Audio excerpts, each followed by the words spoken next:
Tidak lama lagi para pelajar SD menghadapi ujian sekolah yang masih bernama ujian nasional. Dijadwalkan ujian sekolah SD MI sederajat dilakukan 16 Mei atau kurang lebih 1 bulan lagi. Pihak sekolah pun telah melakukan sejumlah persiapan agar anak didiknya lulus 100%. Seperti yang dilakukan SD Negeri 178 Palembang ini. Kepala SD Negeri 178 Palembang Dewi Lamongga mengatakan, menghadapi ujian sekolah Mei nanti pihaknya telah mempersiapkan anak didiknya, misalnya dengan memberikan jam pelajaran tambahan, tryout dan ujian tengah semester untuk mata pelajaran yang diujikan. Untuk program penambahan jam belajar sudah dimulai sejak Januari lalu. Jam pelajaran tambahan selama 2 jam dilakukan setelah pulang sekolah. Untuk SD Negeri 178, jumlah siswa yang akan mengikuti ujian sebanyak 91 pelajar.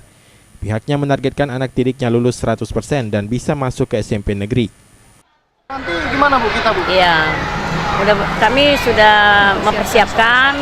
Itu pertama mempersiapkan anak kami yaitu dengan mengadakan belajar tambahan untuk program ujian nasional, kemudian mengadakan tryout, mengadakan UTS ujian tengah semester.